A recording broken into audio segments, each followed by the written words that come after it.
Hermanos, muy buenos días. Buenos días, hermanos. Ah, qué bueno. Tenía la sensación que estaba solo. Una gran bendición poder, como decía el presbítero Pablo, partir el año en la casa del Señor, sí, el 2 de enero al tiro, alabando al Señor. Teniendo un poquito de dificultad con el tono de voz por haber quizás cantado mucho en el fin de semana, porque el fin de semana fue largo. Para algunos partió el lunes pasado y todavía para algunos no ha terminado, porque siguen las comidas, los festejos, los tiempos de gratitud. Algunos de nuestros hermanos de vacaciones. Hoy día pensábamos que íbamos a tener como 6, 7 personas, pero partiendo del principio que donde están 2 o 3 reunidos en el nombre del Señor, el Señor está. Es una gran reunión, un gran encuentro. Hoy vamos a partir con una serie especial, hablando sobre esta importante área de la vida, la identidad. Hay crisis de identidad personal, familiar, hasta eclesiástica. Hay crisis de liderazgo, hay un montón de crisis. Y queremos, a la luz de la palabra de Dios, basados en la vida de un hombre llamado Moisés, del Antiguo Testamento, donde vamos a cosechar algunas enseñanzas que nos podrán, por cierto, apoyar en este proceso de descubrir, fortalecer, pero también abrazar y tener nuestra identidad en Cristo, identidad en nuestro Dios, para que usted no tenga duda, o por lo menos de a poquito va disminuyendo la cantidad de dudas que tenemos. Quero invitar-te a abrir as Escrituras em Éxodo capítulo 2. Nosotros temos um programa de escola bíblica para os niños, para os adultos, para a igreja de maneira geral, e estamos fazendo um esforço, trabalhando com intencionalidade, com temor e temblor, para que tengamos em nossa comunidade, em nossa igreja, a lo largo del año e a lo largo de los años, uma conexão de temas donde vamos a estar conectados, hablando de los mismos asuntos. En la iglesia, en el culto, en las clases de escuela bíblica, en los grupos de crecimiento, pero siempre con énfasis a distintas aplicaciones muy relacionadas a la visión de la iglesia. Nuestra visión casa, ¿se acuerdan? El año pasado teníamos una visión, no ha cambiado, ¿ya? La misma visión, casa, conocer,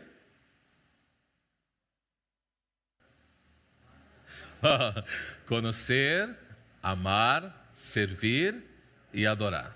Muy bien.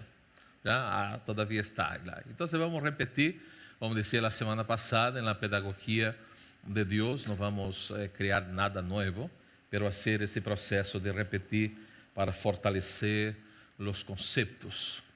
Pero eso va a direccionar nuestras acciones también.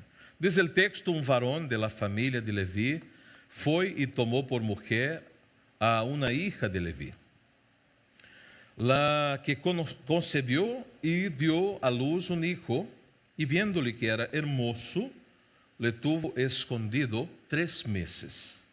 Pero no pudiendo ocultarle más tiempo, tomó una arquilla de juncos y la calafateó con asfalto y brea, y colocó en ella al niño y lo puso en un carrizal a la orilla del río. Y una hermana suya se puso a lo lejos para ver lo que acontecería. Y la hija de Faraón descendió a lavarse al río y, paseándose sus doncellas por la ribera del río, vio ella la arquilla en el carrizal y envió una criada suya a que la tomase. Y cuando abrió, vio al niño, y aquí que el niño lloraba. Y teniendo compasión de él, dijo: de los niños de los hebreos es este. Entonces su hermana dijo a la hija de Faraón: iré a llamarte una nodriza de las hebreas para que te críe este niño. Y la hija de Faraón respondió: ve. Entonces fue la doncella y llamó a la madre del niño, a la cual dijo la hija de Faraón: lleva este niño a criármelo, y yo te lo pagaré. Y la mujer tomó al niño y lo crió. Cuando el niño creció, ella lo trajo a la hija de Faraón, la cual lo prohijó y le puso por nombre Moisés, diciendo: porque de las aguas lo saqué. Es una historia muy conocida. La historia del niño en un canastro, en un río, que es un instrumento para los egipcios de la época, el centro de bendición, de riqueza y de regalos también. El gran río Nilo ha entregado un regalo a la hija de Faraón. Ella está contenta porque algo especial le está pasando. Sin embargo, ella percibe que el niño es hebreo. Y en este momento había un orden, un decreto, donde se debería matar a todos los niños, las guaguitas de los hebreos, los hombres. Pero en esta casa específicamente sus padres tomaron la decisión de ocultar, de esconder este niño. Y lograron por 3 meses.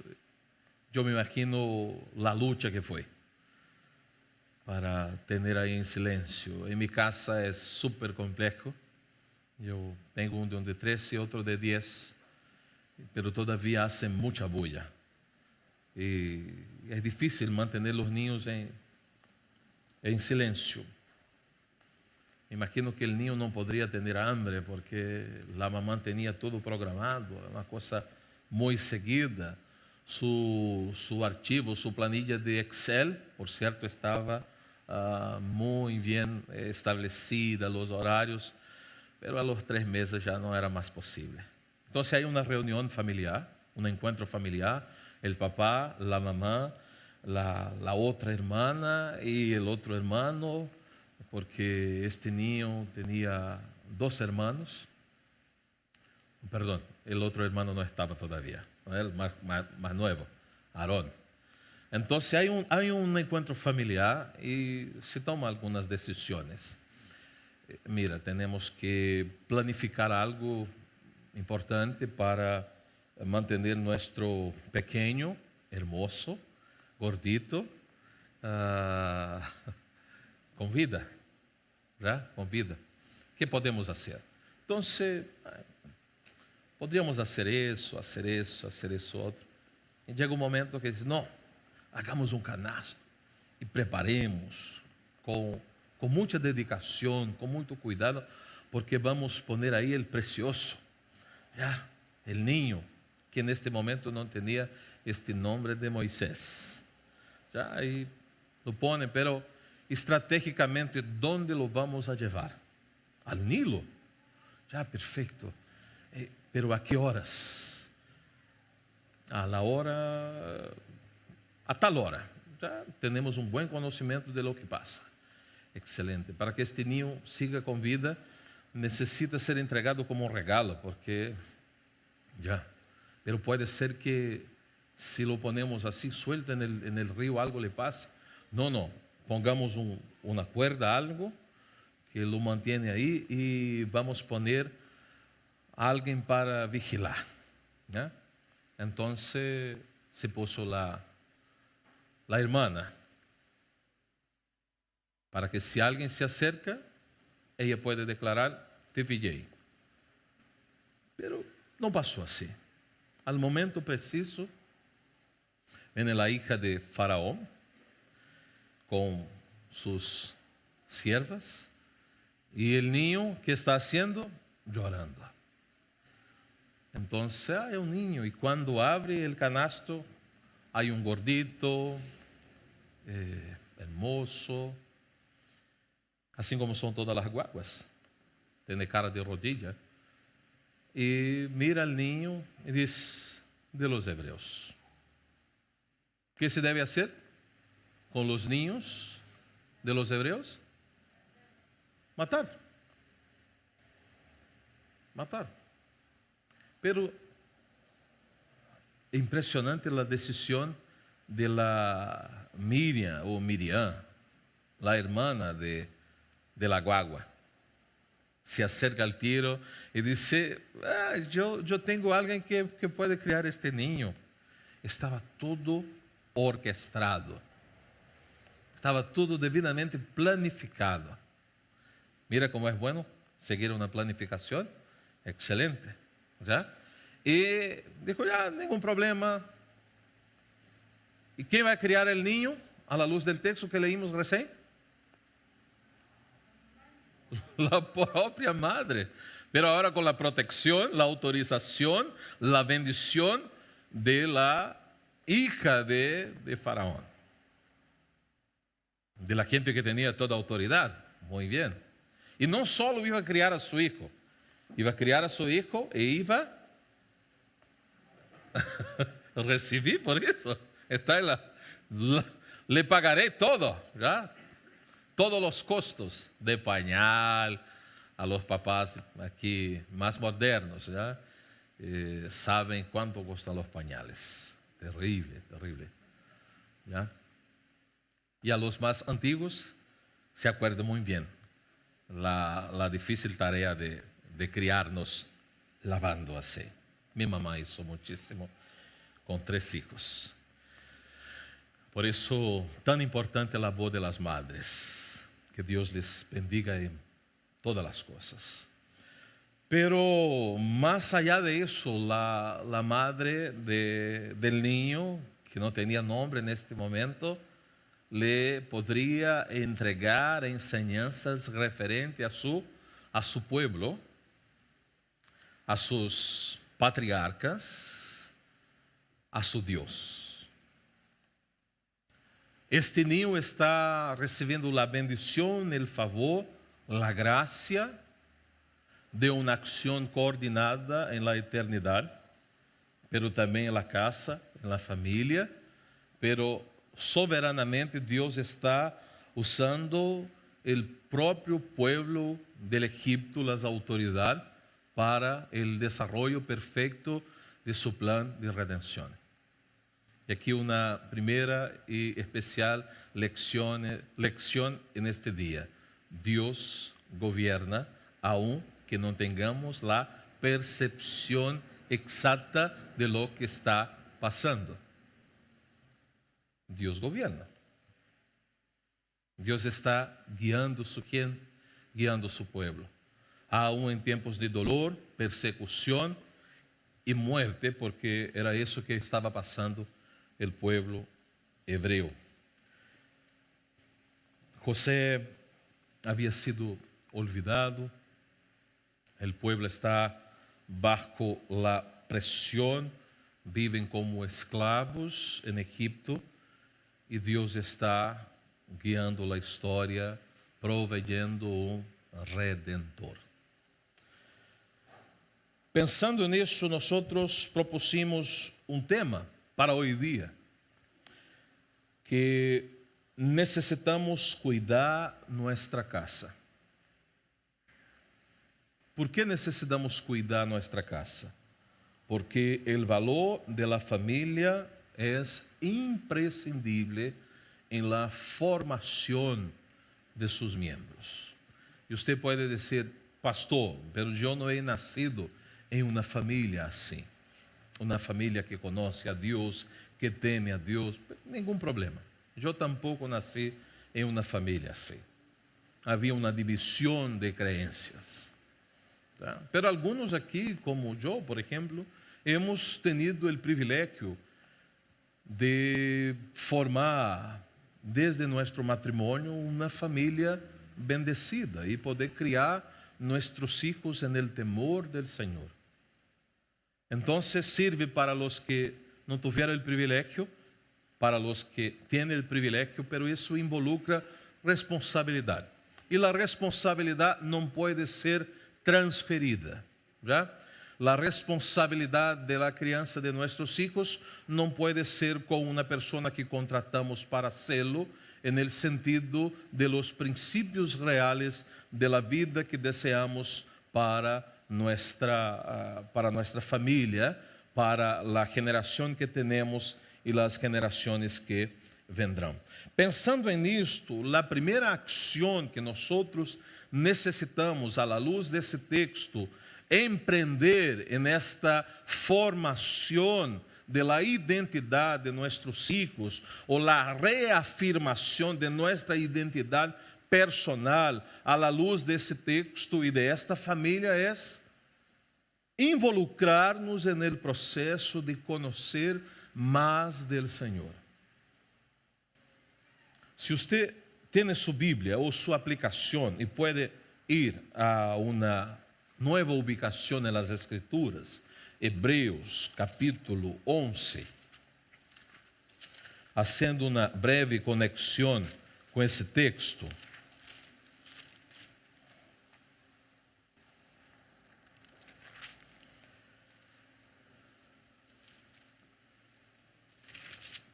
Quando trata de la figura de Moisés, versículo 23, dice, por la fe, Moisés, quando nasceu, foi escondido por sus padres por 3 meses, porque le vieron niño hermoso y no temieron el decreto del rey. Los padres tienen su guagua, toman una decisión de preservar, de guardar, de cuidar, cosa que la gran mayoría de las personas lo hace, porque hay algunos locos que no hacen. Por eso tenemos niños y niñas sin padre, sin madre, botados en la calle, en la basura, etc. Pero hay otros padres que son extremamente responsáveis. E aún assim, há outros que tomam a decisão de adotar estes que foram botados, olvidados e abandonados, justamente porque entende o valor e a necessidade da família. Pero a família à luz de lo que Deus ha determinado. Há patrão, modelo de família, padre e uma madre. E hijos, é assim.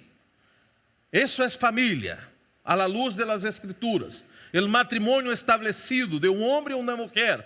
Y la Biblia dice que los padres de este niño toman la decisión de preservar, luchar para que siga con vida. Pero ¿por qué ellos están haciendo eso? Porque ellos tenían conocimiento de Dios, no tenían toda la Biblia. No tenían tampoco la ley, no tenían tampoco los 10 mandamientos, no tenían un montón de cosas. Lo que ellos tenían de referencia, la tradición oral que decía que Dios había llamado a un hombre llamado Abraham. Ele cambió el nombre de Abraham para Abraham. Ele hizo promesas que le daría hijos, que le bendeciría, que haría próspero su camino. E o Senhor reafirma isso a outra figura patriarcal, a Isaac. E confirma depois a Jacob, que também teve a experiência de um encontro personal com Deus e Deus lhe cambiou o nome, porque Deus, quando empieza algo em alguém, hace una obra completa. Y para estos caballeros era necesario cambiar el nombre de Jacob, engañador, para Israel. Y Dios lo hizo. Un pacto a Abraham, a Isaac y a Israel. Ellos tenían conocimiento. Ellos tenían conocimiento de lo que José había dicho. Cuando llegara el momento, el tiempo que el Señor lleve a su pueblo para cumplir la promesa que hizo a nuestros padres, por favor, lleven mis huesos del Egipto, porque no quiero permanecer aquí. El conocimiento de Dios nos lleva a vivir por fe. Lo que hay en este hogar es una familia que tiene conocimiento de Dios.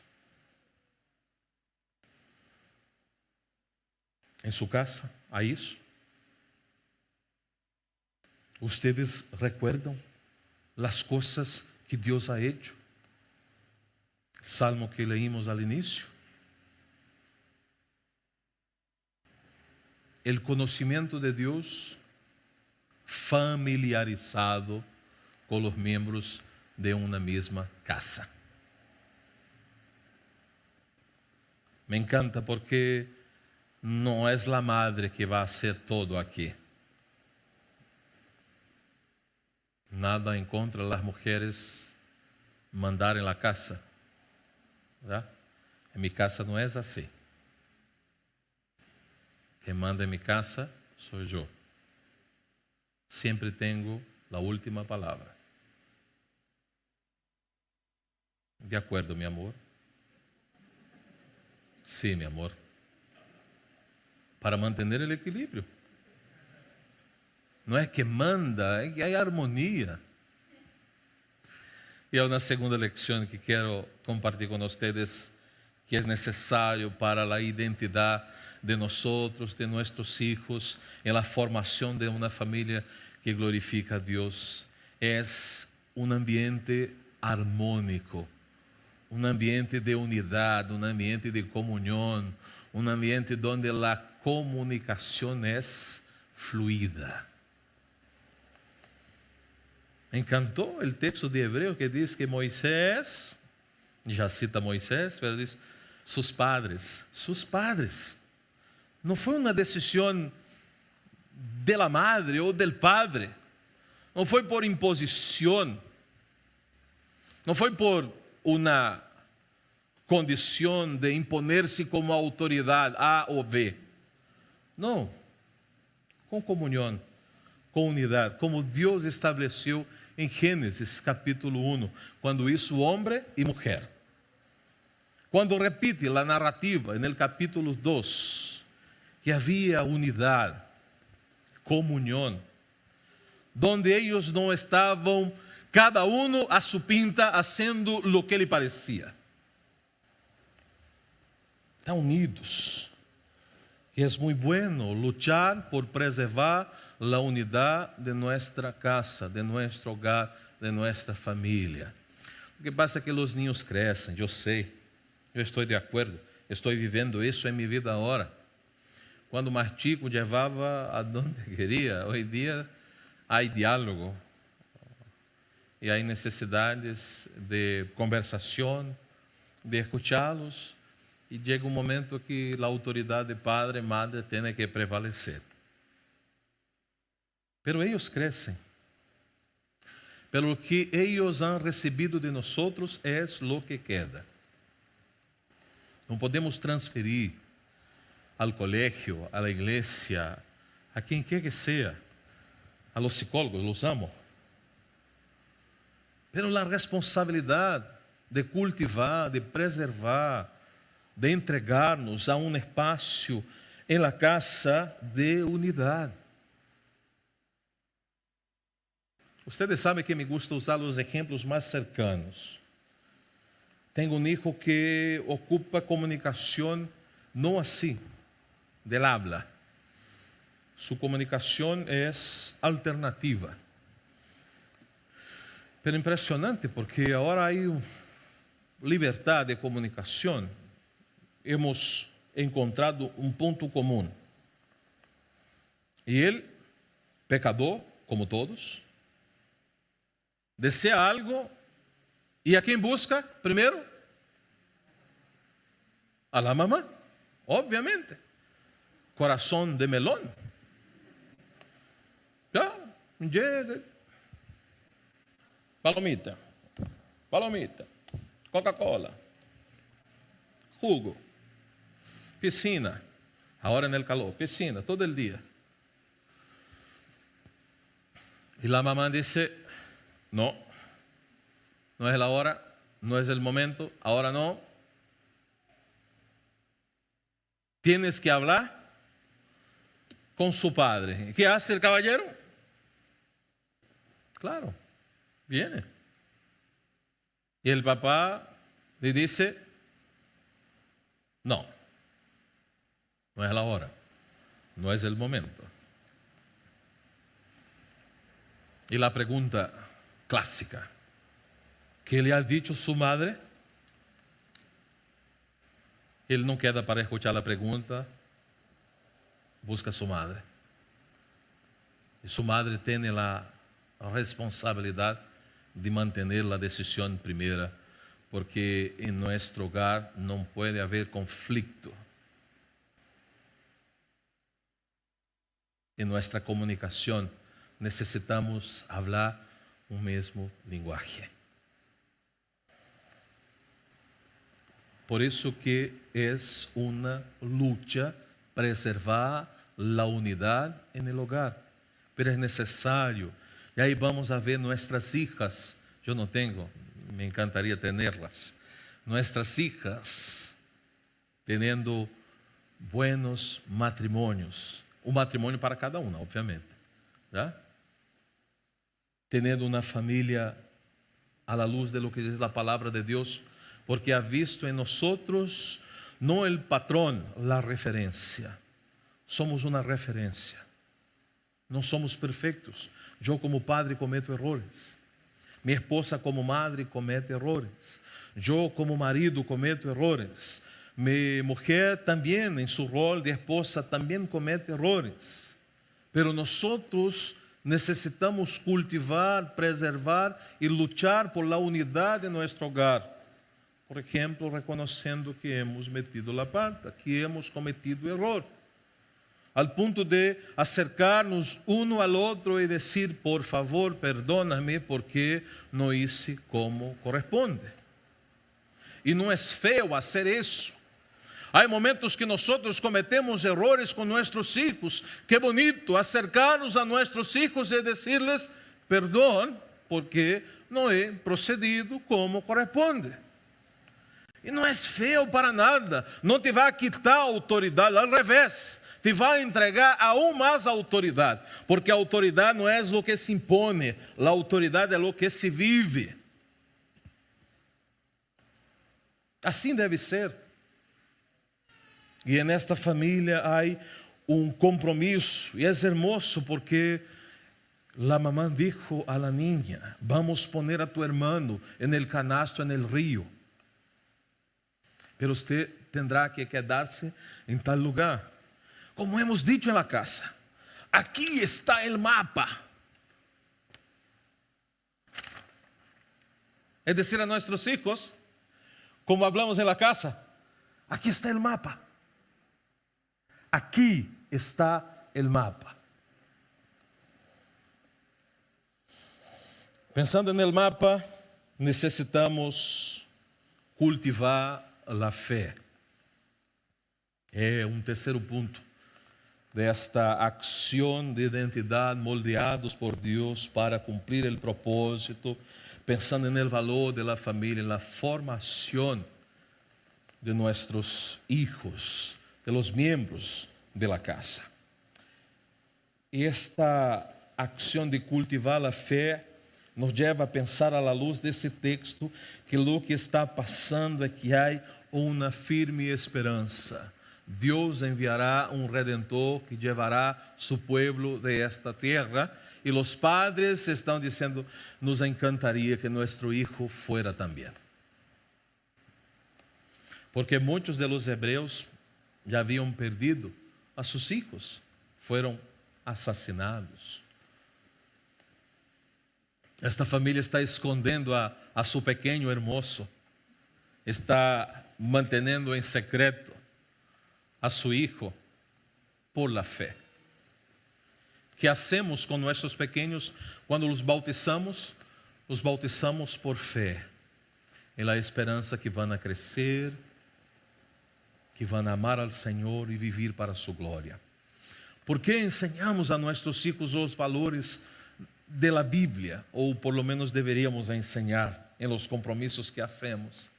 Porque tenemos la esperanza que devemos enseñar a los niños el camino que deben andar.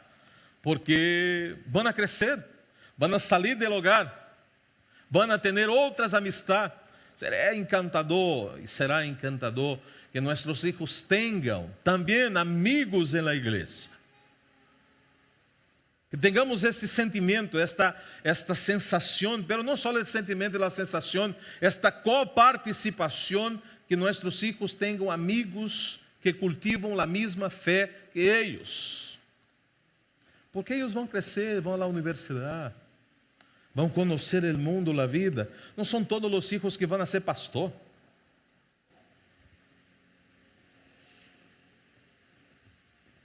Pero por la fé, entendemos que lo que hemos sembrado em su coração nascerá, crecerá, florecerá e dará muitos frutos para a glória de Deus. Nosotros vivimos por fé. É isso que essa família está ensinando para nós também. Eles conhecem a Deus, eles têm uma comunhão, uma unidade em lo que hacen, em lo que hablam, pero eles cultivam a fé.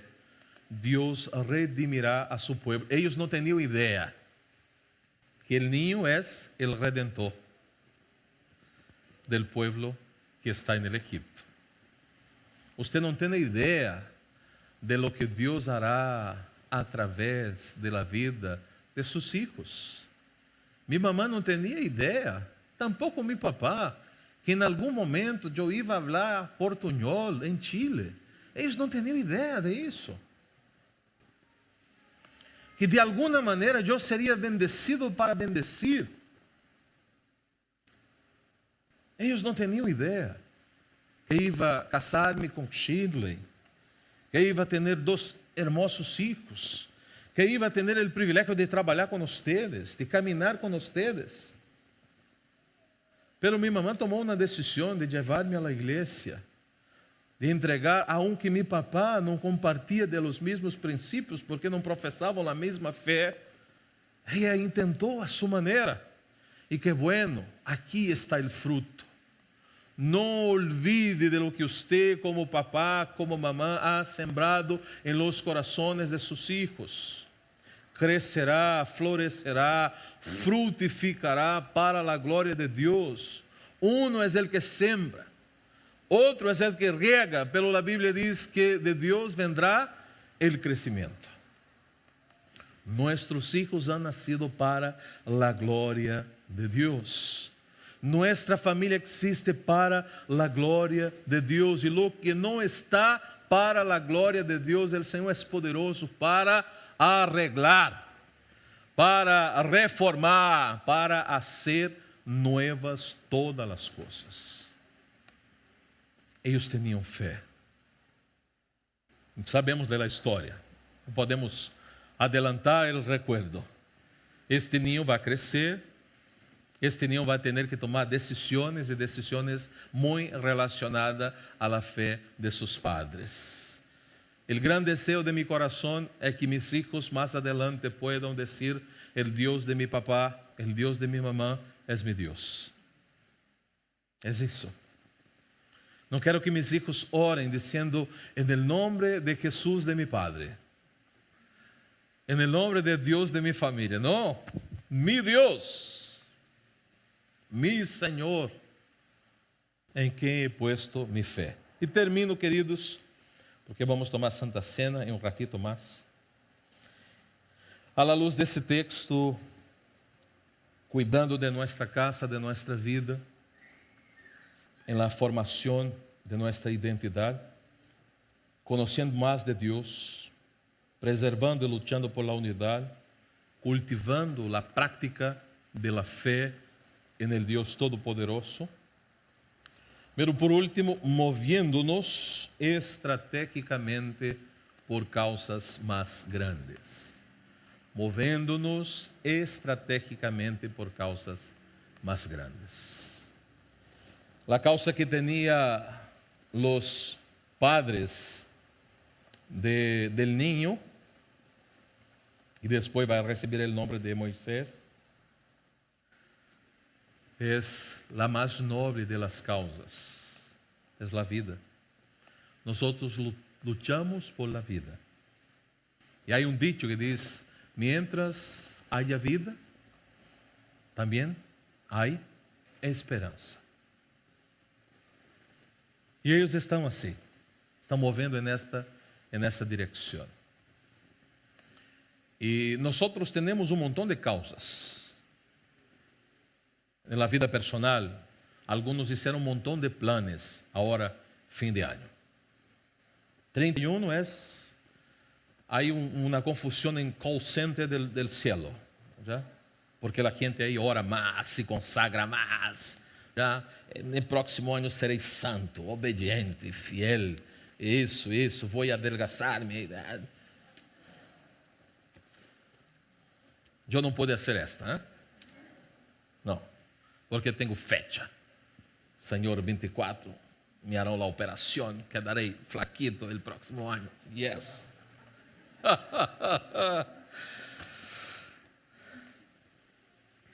São causas. E lutamos por elas. Para alguns, não tem nenhum significado, nenhum valor, para outros sim. Mas são causas importantes.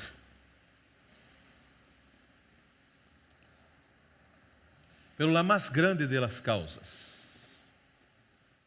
é a entrega plena a lo que está dicho no Evangelho de Mateus capítulo 6, versículo 33.